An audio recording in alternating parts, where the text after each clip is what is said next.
In addition to that senior living facility, we're also looking at a project called the University District, which is going to be on the corner of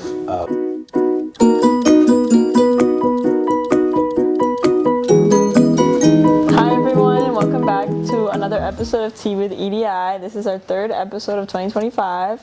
I'm your host, Frida. And I'm Genesis. And today we have a very special guest. We have President Rick Bailey here with us today. Hi, everybody. We want to thank you for being here today because I know that you're a very busy person. You have a lot to do, but we're very thankful that you're here with us to film this podcast. And we just wanted to ask, how have you been? Good. Well, so let me say back to you. I never complain about how busy I am to students because I know you're super busy too. I know everyone who's watching, I know you're super busy too. So thanks for taking the time. I'm happy to be here. Yeah, of course. Yeah. All right, so before we get started, we just wanted to sort of get to know you a little bit more. Sure. So tell us a little bit about yourself and just say, who are you, where are you from, what do you like to do for fun, and why you chose your career path? Oh, that's a good question. So I'm a first generation college student. Mm-hmm. My dad actually dropped out of high school, and in part to help support my grandparents, and did a couple of jobs and sold vegetables on a street corner in Washington D.C. and Virginia, and then eventually went back, finished his high school, got a GED, and then joined the U.S. Air Force, and that was kind of a path for him. And my mom is my mom is a high school graduate. And grew up in a very traditional family. Her mom's family comes from Italy. Okay. And so that's the family I grew up in. And so I was an Air Force kid. So every couple of years we moved, and so I was always the new kid in school everywhere I went. Me and my little brother. And so I kind of had to, every time I moved somewhere, I had to, as the new person, I was always trying to figure out how to fit in. And so it was an interesting time. It forced me to be very outgoing, because I think probably just to survive, I had to do that. Yeah. And I think that actually helps in this job in some ways. I didn't have any money for school, for college, and so I ended up joining the Air Force too. Mm-hmm. And spent 24 years doing that. So I was a pilot in the Air Force, flew all over the world, loved it. I was grateful to serve my country, and it was important, and I'm very grateful for that time. And because I was a first generation college student, any time that I could go back to school, especially because the Air Force had funding to do it, I took advantage of as much as I could get, and I ended up going to night school while I was flying to get my master's degree, and then found a way through the Air Force to go get a PhD. Oh, wow. Really not plans on being a college president, none of that. I was just like, hey, this is another thing that I can do, and I'm so excited that I have this opportunity. So I think maybe in just kind of response to where our family was, and any chance I could do more, I did. And I really loved education. And so in order to when I got the PhD, the way that I had to pay back the Air Force was to be a professor. So my very last assignment after all my flying and all that, I was a professor for a university that the Air Force runs. And I got to be in a classroom, and I loved students, and I just loved that lifestyle. Mm-hmm. And so I decided that when I got out of the military that I wanted to be a professor. That was my plan. And strangely, as I was leaving the Air Force and thinking about faculty positions, all of those jobs that were open, all of the people competing for those jobs were all far more qualified than I was. So I really couldn't compete for those jobs. And strangely, the only thing I could really compete for was a leadership job because of the military leadership. And so I left the Air Force, and 2 days after I retired, I immediately became a college president, because that's the only job I could qualify for. So I became a president of of a school, Northern New Mexico College. So loved it. I was there for 5.5 years and really did some good things there. And then saw this job at SOU and had really never lived in Oregon before or anything. And my wife and I decided to take a chance and apply here. And it was the only job I applied for, and got lucky enough to do it. And so I've been here now 3.5 years, and I love it. I love every second of it. Yeah. I know that I am. I don't take for granted how lucky I am to be here, and so there's no other job in the world I'd rather have. Anywhere in the world, maybe host of Jeopardy. That's quite close. This is maybe on part, but so this is a long answer to your question. But I really do love it here, and I'm grateful that I have the opportunity to be here. So yeah, it's been really special. Yeah, I really like that you mentioned that you're lucky, because I kind of feel like we're kind of lucky to have you here. Oh, that's Because nice. like I've only been here. This is my 3rd year here, and everyone who was here before me has said that. I mean, it's such a big change between Aw. you and the other president, and they're really glad to have you. And I remember literally my first year here, I joined the Black and Red crew, and you hosted everyone at your house. Oh, and yeah. you hosted everyone at your house, Yeah. and we all got to like eat there and talk and like meet everyone. And I thought that was so cool, because that was my first experience with you ever. Ah, that's so great. I thought that was really cool, and I thought it was really big of you, and it said a lot of like the type of president you want to be, or that you are. So Thanks, Rachel. yeah, That's really nice. And I wanted to ask Hold you. me to that, by the way. We should do that. Yeah, again. we should. Yeah. And I wanted to ask you, because this is your 3rd year here, and you've definitely had some accomplishments since being here. What are you looking to accomplish for the university as of now, and what are some of your goals that you want to achieve? Yeah, it's a great question for you. So I would say the last 3.5 years really have been challenging in the sense that when I first got here, and you remember this because it was right around when you first got here, we had a lot of really big budget challenges. So we had our expenses were here, and our revenue was here, and the fear was, hey, we're going to have to put so much more on the backs of students if we don't change the model. And so the first couple of years were really, really challenging, because we had to become a smaller institution, and those are terrible decisions when you have to say, oh, you know what, we can't have this many faculty and this many staff and this many students. We have to make sure that we're the right size for our students. But we also said at the same time, we had to say, we have to change the model so that we're not solely reliant on students' tuition to pay for what we do. So we had to become more creative and entrepreneurial in the way we do things. So we started thinking about how might we raise revenue in different ways. And so we started thinking about things like energy. So we pay all this money for electricity on the campus, and yet we have all of this sunshine. Yeah. And we have all of this space where we can use. So we started changing the landscape. We started saying, what if we start putting more solar panels on things? We got funding from the government to pay one-time money to change those things. That's really been helpful. So when I first got here, we were making about 3% of our electricity on campus, and we're on a path now to make over 20%. Oh, wow. Like, that's great. So And by the yeah, way, that's it's huge. good for the environment, which is great, but it's also good for us. dollars, right? Yeah. And so those are, I'm really proud of that. And we also started to put things in place to have a senior living facility where the former Cascade complex used to be.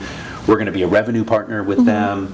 That process is moving. Yeah, I had a question about that one, because I know that's something new, and it's supposed to be done in 2027. And I know I've had conversations with a couple of students, and we were wondering like how that was gonna like change the dynamic on campus. Like, are they going to have the same access as we? Are we gonna be in the same places as the people also living there? I know some people are like actually kind of excited for it, but I don't know if that's gonna happen or not. Yeah, it's a good question. Hey, we're still trying to figure all of it out, Okay. right? And by the way, students have a big say in that. Yeah. For a lot of your listeners and a lot of the viewers, I don't. There are some people who are saying, "Oh, we're going to have 5,000 senior citizens on campus? No. When you look at the student body, it will be actually a very small percentage. And I don't even know what that number is yet because we're still reviewing the bids for companies that want to partner with us to do this work. And this is a wild guess, so please don't. But my guess is it's going to be somewhere between 100 and 200 people. And I think the vision is, how do we do this in ways that make the experience for our SOU students better? So the people who have called and said, hey, we would love to live there, and whenever you open this up in 2027, we're kind of keeping our eye on it, we want to be part of it.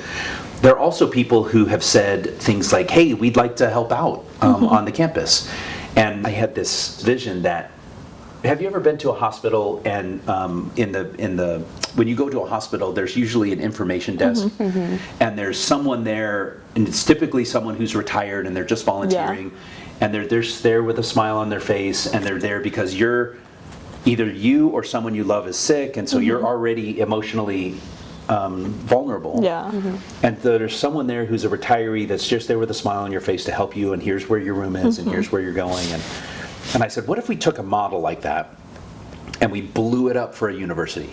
So imagine an auxiliary, like a volunteer, but a whole cadre of volunteers, and they're doing things that help make experiences better for students. So, and to directly answer your question, Frida, I would say I would love for those residents to have a student ID card. I would love for those students to, where that complex is going is right across the street from OLLI. OLLI is the Osher Lifelong Learning Institute that we host on the campus, so they have a lot of community classes there for seniors, so it's right there for them. But some students talk about, hey, it would be great if the library were open on Saturdays, or it would be great if the library were open later. Be great if the rec center were open later, and some things that really help meet student schedules where they are. We're still kind of forming that, but I think the more we try to integrate them into our fabric, I think the better. And I think there could be opportunities. By the way, I also said, imagine if, so may I ask, I don't want to put you both on the spot, but what are you studying right now? What are your... I'm in business marketing. Business marketing, okay. Yeah, I'm in media innovation, so I can go into advertising. Oh, fantastic. Okay, so imagine that we have some of those residents who have worked at a marketing firm or have run businesses, and by the way, they probably will.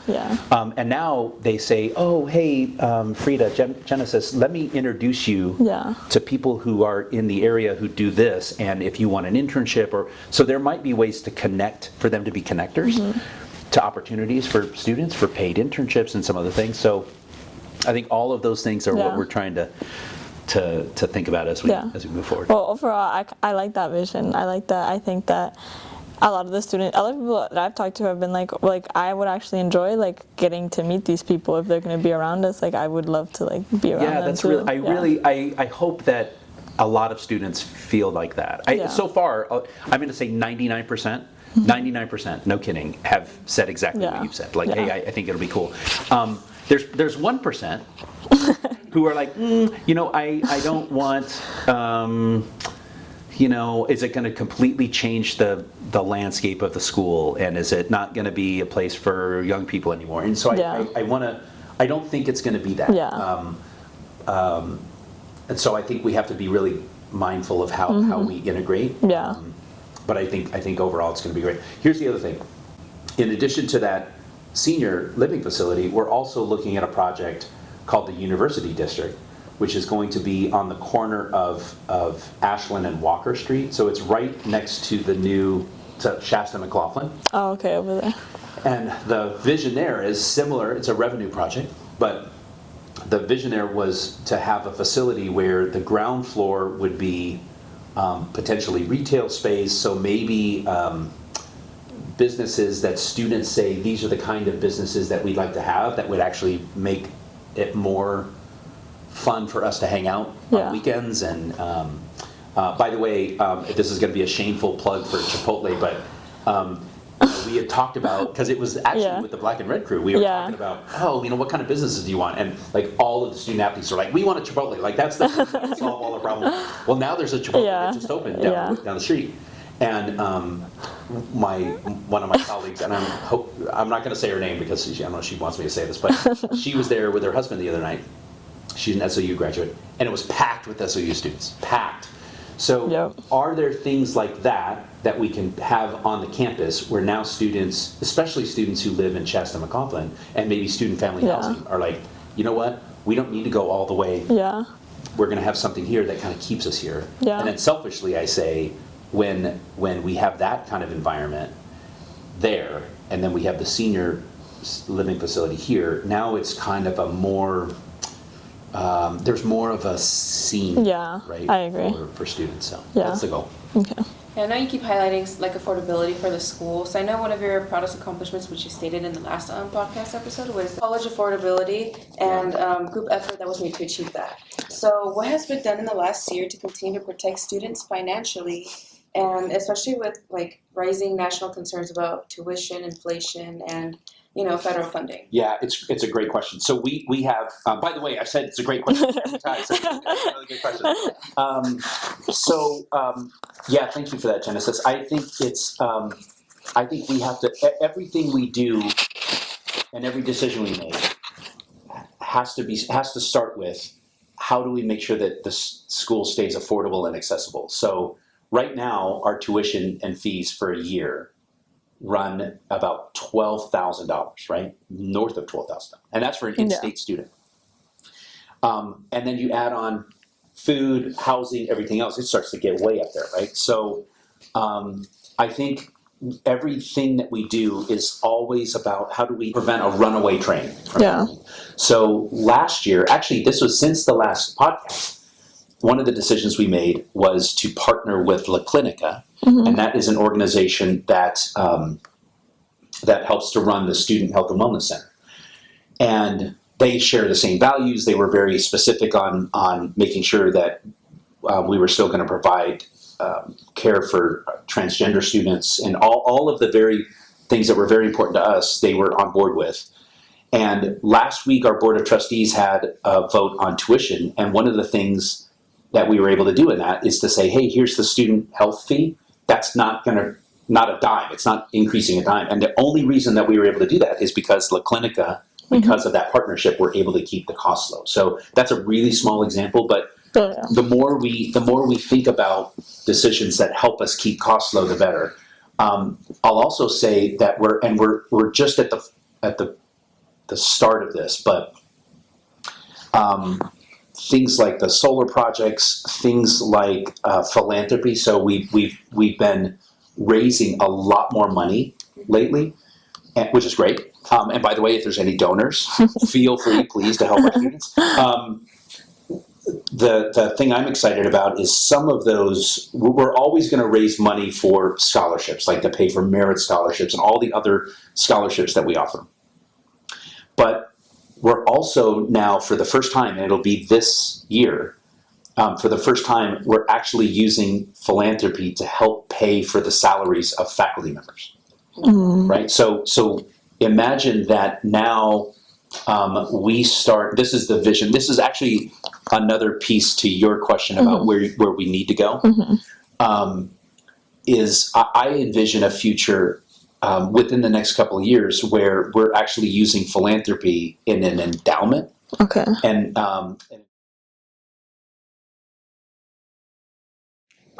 so recently, because federal mandates have been making an effort to curtail certain EDI programs, what has SOU been doing to balance compliance with directives while also upholding our financial commitment to inclusivity and support for students? Yeah, so I think in the last 4 months, I think that is a question that I've gotten more than any other question that I've been asked anywhere by anyone.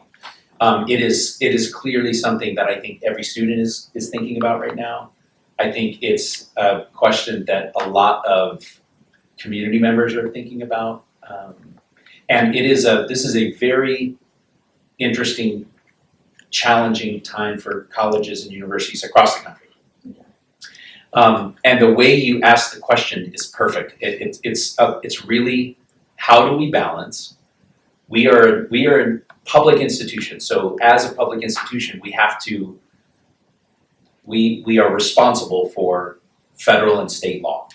And that's how we get Pell Grants, that's how we get all the things that help students. So we have to make sure that those faucets don't turn off. And at the same time, we have to make sure that we don't sell our soul and lose what makes SOU SOU. And from the day I got here, and I think this is true for us as an institution since the beginning, we are at our best when we have an environment where every single student, no matter who they are and no matter where they're from, and no matter how they identify, and no matter who they love, no matter how they vote, no matter what they think, no matter what their faith is, that everyone here is going to be loved for exactly who they are. And so we've been intentional about, and I'm really proud of our students and our faculty and staff this way, and our board of trustees and everyone else, that EDI, when we think about a word like equity, when we think about diversity, when we think about inclusion, those are not bad words, right? We have them for a reason. There is a beauty to a diverse and complicated and heterogeneous community. And so our goal is to balance that distinction. So when the federal government, I think, and this is just my interpretation, I think there is an initiative to say, hey, EDI program, this is the argument that's made is, hey, a school that has an EDI program, they are giving some kind of a benefit to this group, and because of that, this group is being harmed, right? Somehow they're getting something that this group doesn't get. Well, at SOU, that doesn't happen at all. At SOU, when we say inclusivity, it just means everybody is welcome into this group. And by the way, this is going to sound gratuitous, but it's our students who have built that culture. So if you look at how students, for example, have built the rules around student clubs, for example, every club, even affinity group clubs, they're not exclusive. Anyone can join any club. We have allies in the Native American Student Union. We have allies in the LSU. We have allies in the Black Student Union. We have allies in every, and that makes it really special, right? So we are in a position, I think, where when the federal government, or if the federal government says, hey, you can't do this because someone's being harmed, we can say, show us how someone's being harmed here. And so I think we're on the right side of that. And so our plan is to continue to navigate this very carefully so that we continue to make the argument that no one is being harmed by what we're doing, and that there is an importance in having opportunities that go to everyone, and then to celebrate that we have differences. And by the way, as an educator, there's also something important that comes from having a lot of people from a lot of different backgrounds in the same place, because they have different perspectives on things. And I will tell you that, so my wife's family is from Mexico and Spain and Italy. And I will tell you that because, as she would identify and describe herself as a Latina, there is something about her experience, not only because of her ethnicity, but because of her gender, that's fundamentally different. Like, she sees things sometimes differently than the way I see it. But when we are together and working through things, the fact that we have different lived experiences, it's easy for me to realize that there are decisions that we make as a couple that are stronger because we have different views that come together. So now you take that model, and now you have a classroom of 20 students, all from different perspectives and all different backgrounds. And now we're talking about things like marketing. And if Genesis and I are having a conversation about how to be successful in digital marketing, like I have a fundamentally different perspective than Genesis does. Yeah. One is because I'm an old man and so I have to kind of catch up with where we are. When you have a bunch of people who all have a different perspective on it, and now you're in a classroom where you're sharing ideas, those differences make the educational experience richer and better. And I know our students feel this way too. I don't want to abandon that. I want to make sure that we are celebrating the fact that that's who we are, and then let's make the decisions that allow us to continue to celebrate that, and at the same time make sure that we are able to make the argument so that no funding for us gets affected. That is a balancing act. I'll be very blunt. That's a balancing act. But so far, I think we've done that. Actually, I think so far we've done that better than anybody. And so I'm proud of, and our students are the ones leading the way in that work.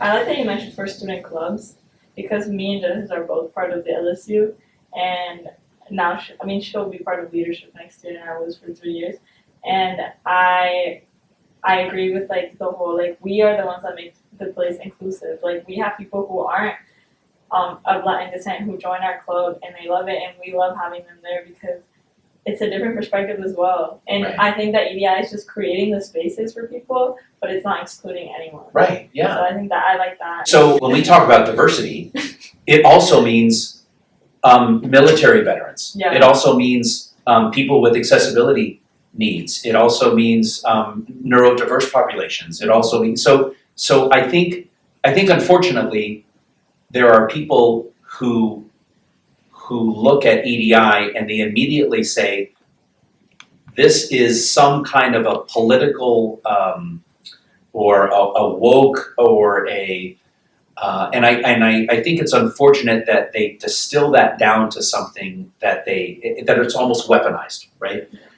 When in reality, and certainly here at our school, it is something that has been so intentional about creating an environment where everyone is loved. Well, that no one can argue against that, right? There, it's just it's so clear. So I think our goal is how do we and I think this is our initiative. Let's try to separate the political or the partisan argument away, and then really look at what EDI is, and let's celebrate and enjoy it for what it is, and then let's do our best to share that message outside. Right. Work in progress for sure. Yeah. So on that similar topic, the last time you were here, you emphasized that being at SOU is more than just belonging, but it's knowing and feeling that sense of belonging. Yeah. So on that, what concrete changes and feedback have you proven to you that students and staff feel that same sense of belonging, but in a deeper sense? Yeah. So I'm gonna confess, Genesis, that I don't think we're there yet. And I don't know, this is gonna sound pessimistic, and it's not. If we have one student, who doesn't know that they belong here, if they don't know it in their core, then we're not there yet.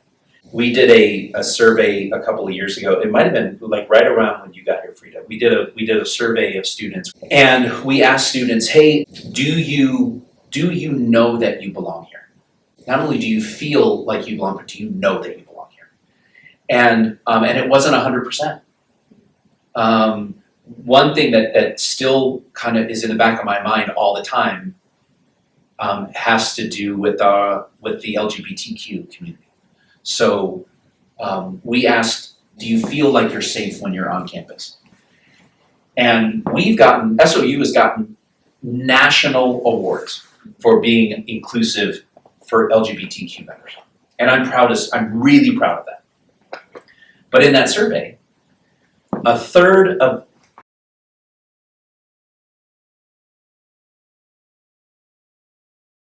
Let me give a glimmer of hope, though. I mean, I do think they're doing it better than anybody, and I do think that we're a role model. But until every student says that they are there, then I know that we're not. That we shouldn't just sit back and say, okay, you know what, we've got national awards for this, we're good. And I know that's still more we have to do. So I am secure in, and I'm confident in that we are moving in the right direction, and I'm confident that we are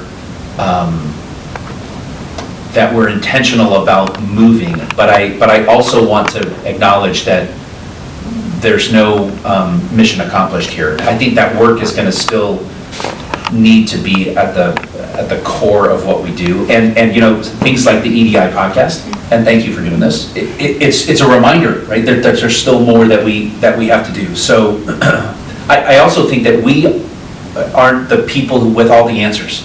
I know my heart's in the right place, and I never, in every single day, and I can say this to the viewers, in my 3.5 years here, I have never made a decision based on any negative emotion, ever. It's always been from a place of love. It's always been, so I know that my compass is pointed in the right direction, but that's not enough. We also need to do the work. And I think that you and the rest of the students are our guides that way. So Frida, you talked about student clubs and how everything's welcoming. We as a community of faculty and staff need to make sure that we are following your example in the way that we treat each other and the way that we treat the community, and so there's more to do. I'll give you one last example, and that is we did a survey of students who left SOU without their degree. And these are students who didn't end up going to another school, like they just left higher ed. And so for me, that's like, oh, well, we have failed those students, right? Because now they're out there and they don't have their degree. So I wanted to ask those students, what could we have done better as an institution? It was really trying to get that, because maybe those students didn't feel or didn't know that they belonged with us. Mm-hmm. And it was a couple of years ago, and it changes over time.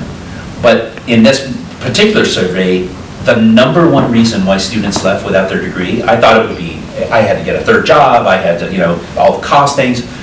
It wasn't. It was social and emotional wellness was the number one reason. And so that was a wake-up call for us. Like, oh, well, hey, we know that students you have so much on your plate right now, and it's not just classes, it's life, and it's the federal government, and it's all the other things that are creating anxiety, right?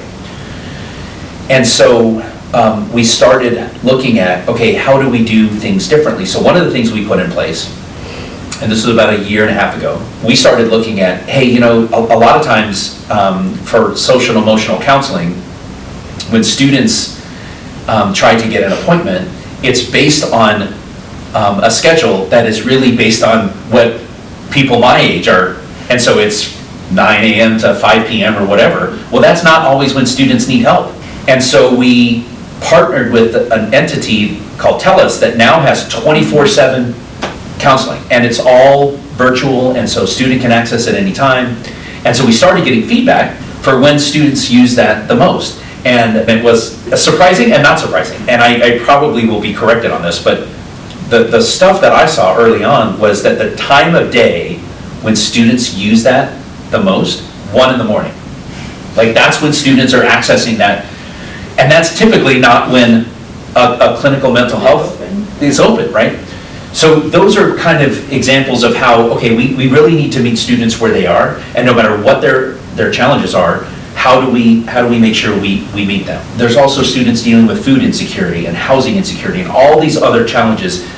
And if we as an institution aren't thinking about those things affect how they are in the classroom, if a student's only living on a half a meal a day, they're not going to be at their best studying for exams, right? So that's why, and I credit to our ASSOU and student leadership, but that's one of their big focus areas is food. And so the food pantry is really now kind of expanded, and they're looking at fresh foods from the farm now as part of it. And I think it's about how do we keep putting things in place in an environment so that no matter what the path looks like for students. There's a support service that's basically there side by side with them as they go through. In addition to TELUS, the other thing that happened and that we tried to figure out, okay, how do we create an environment that helps students with social and emotional challenges? And I asked a group of honors college students, and I said, hey, I'm really struggling with how do we really create an environment that keeps more students on the path to the graduation stage. And one of our students, one of the honors college students, had this idea about opening a dog grooming business on the campus. And it was a really interesting idea, and so that in and of itself didn't happen, but from that discussion, that triggered something in my mind, similar to when we talk about the hospital and the senior citizen who's there. I remember that I was at an airport recently, and they had these dogs for people who are really nervous about flying, and they're like therapy dogs. So before someone gets on the plane, they're just hanging out with the dog. And this is a therapy dog, and so the dog is just super happy and loving, and then they kind of calms their nerves, and then they get on the plane and go. And so from that dog grooming idea, it's like, well, we might not be able to have a dog grooming business, but what if we had therapy dogs who are on the campus, who are just here to help students? And so that started Therapy Dog Thursdays over in the and Wolf Wolf Wednesdays, right? And by the way, those were zero cost things. All it took was a space in the SU. And the other thing that I'm really grateful about is that, so we've done these now, and students have been really visible at these things. By the way, I went over and played with the dogs. It was awesome. Yeah. Although I will tell you, I was wearing black, and I was with a dog with white fur, and it was a mess.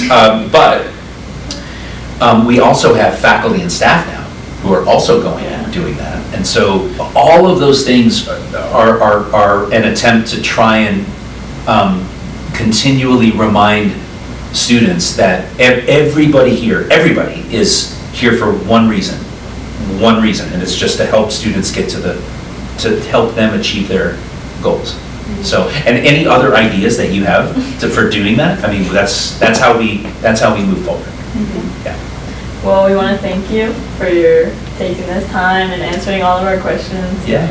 And huge thanks to Frida and Genesis. It's been a pleasure. Thanks so much for having me. Hopefully we'll have you next year again. Yeah, I'd love to. And we'll follow up on a lot of these questions. Okay. Yeah. All right. We even have better questions too.